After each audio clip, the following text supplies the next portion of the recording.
तो चलिए दोस्तों 3.3 का क्वेश्चन नंबर 3 का थर्ड पार्ट शुरू करते हैं। 2 अंकों की संख्या के अंकों का योग 9 है। इस संख्या का 9 गुना संख्या के अंकों को पढ़ने से बनी संख्या का 2 गुना है, तो वह संख्या ज्ञात करें। मान लीजिए सबसे पहले तो हमें क्या करना है, मानना संख्या एक x है एक y है। उसने बोला है 2 अंकों की संख्या का योग कितना है, योग 9 है। योग कितना है, 9 है। तो x प्लस वाई का योग कितना है, 9 है, पहली इक्वेशन। फिर उसने बोला है इस संख्या का 9 गुना। देखो पहली बात तो एक चीज़ समझो आप लोग, यहाँ पर मैं आप लोगों को समझाती हूँ। 2 अंकों की संख्या यहाँ से स्टार्ट होती है और 99 तक जाती है। उसने बोला है संख्या के अंकों का योग 9 है, तो किस किस संख्या के अंकों का योग 9 बैठेगा, 18 का। इन दोनों को जोड़ेंगे जब 9 आएगा। 27 का, जब इन दोनों को जोड़ेंगे 9 आएगा। 36 का, इन दोनों को जोड़ेंगे 9 आएगा। मान लीजिए फॉर एग्जांपल के थ्रू मैं 18 को लेती हूँ, तो 18 को मैं ऐसे भी तो लिख सकती हूँ, या फिर ऐसे ले लीजिए 10 प्लस 8, 10 प्लस 8, 18 को मैं ऐसे लिख सकती हूँ। 27 को मैं 10 गुणा 2 प्लस 7 ऐसे लिख सकती हूँ, है ना। और इसको मैं ऐसे लिख सकती हूँ 10 गुणा 3 प्लस 6 लिख सकती हूँ ना मैं ऐसे। तो वही चीज़ मैंने क्या करी है, यहाँ पर लिख दी है 10x प्लस वाई, यानी कि 10 के साथ कितने की भी गुना करेंगे और उसके बाद हम y जोड़ेंगे, तो इसका 9 गुना। सेम चीज़ मैंने यहाँ पे लिख दी, लेकिन y यहाँ पर x यहाँ पर, क्योंकि उसने बोला है पलटने यानी कि संख्या के अंकों को पलटने से बनी है, संख्या के अंकों को पलटने से बनी, तो इसका 2 गुना है, इसका 9 गुना है। ठीक है, इसको सॉल्व कर लेंगे। अब 9 की 10 में गुना करेंगे 90x, 9 की y में गुना करेंगे 9y, 2 की 10 में करेंगे 20y, 2 की x में करेंगे 2x। अब x वाले को एक तरफ ले आओ, y वाले को एक तरफ ले आओ। 90 में से 2 जाएगा 88, 20 में से 9 जाएगा 11। अब दोनों तरफ 11 से काट दो, 11 एक हम 11, 11 88। तो ये हमारी सेकंड इक्वेशन बन गई। 2 इक्वेशन बन गई हमारी, है ना। अब विलोपन विधि से क्या कर देते हैं इनको सॉल्व। ये पहली इक्वेशन थी, दूसरी। अब जो ये पहले वाली इक्वेशन थी इसको 8 से गुना करने पर तो हमारी ये वाली चीज़ बन जाएगी 8x plus 8y is equal to 72। ठीक है, 8x plus 8y is equal to 72। और जो दूसरी वाली है इसको एज इट इज़ ले जाएंगे, आपको पता है ये साइन बदल जाएंगे, ये कट जाएगा, plus plus 9y 72, y is equal to 8। y की वैल्यू 8 आ गई है, दूसरे समीकरण में रखने पर y की जगह 8 रख दो।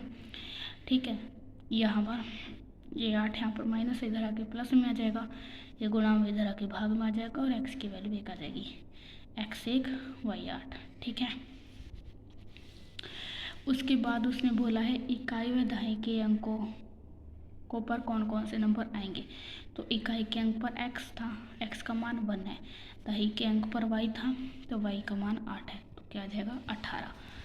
इसका फोर्थ क्वेश्चन जो आएगा वो है मीना 2000 निकालने के लिए एक बैंक में गई, उसने खाने से 50 और 100 के नोट निकालने के लिए कहा और उसने टोटल 25 नोट निकाले। तो बताइए किसने 50 और 100 कितने नोट निकाले। मान लीजिए उसने 50 के x नोट निकाले और मान लीजिए 100 इज इक्वल टू वाई। उसने बोला कि उसने टोटल 25 नोट निकाले, तो x को और y को जोड़ने पर क्या आएगा 25 नोट निकाले। दूसरा उसने बोला था कि 50x प्लस 100y, उसने 2000 नोट निकाले, है ना। 50 के और 100 के उसने कितने निकाले 2000। अब इसको दोनों तरफ से 50 से काटने पर x plus 2y is equal to 40, ये हो जाएगा 7, सेकेंड इक्वेशन। ठीक है, 14 x plus 2y is equal to 14।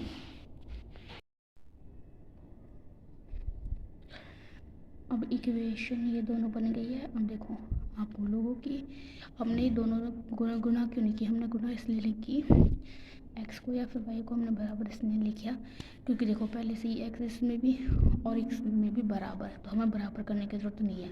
इस वजह से मैंने इनको किसी भी नंबर से मल्टीप्लाई नहीं किया। अब दोनों को एक साथ लिख लेंगे और उसके बाद काट देंगे। जब 1 में से 2 जाएगा तो माइनस का 1 बचेगा और 25 में चल जाएगा माइनस का 15 बचेगा, तो y 15 आ जाएगा। y की वैल्यू 15 को समीकरण 2 पे रखने पर y की जगह 15 रख देंगे, ये 30 हो जाएगा। 40 में से 30 जाएंगे 10, ठीक है। x और y की वैल्यू आ गई। उसके बाद ये क्वेश्चन है हमारा लास्ट। किराए पर पुस्तक देने वाले किसी पुस्तकालय का प्रथम 3 दिनों का एक नियत किराया है तथा बाद के अतिरिक्त अलग अलग किराया है, ठीक है। तो मान लीजिए नियत किराया x, अतिरिक्त किराया y, ठीक है। सीता ने 7 दिनों तक एक पुस्तक रखने के लिए 27 रुपये अदा किए। मतलब देखो x + 4y = 27 हमारी पहले इक्वेशन बनाएगी। लेकिन आप कहोगे कि 4 कैसे आया? देखो उसने बोला है कि पहले 3 दिनों तक अतिरिक्त किराया है, पहले 3 दिनों तक अतिरिक्त किराया है और उसके बाद 4।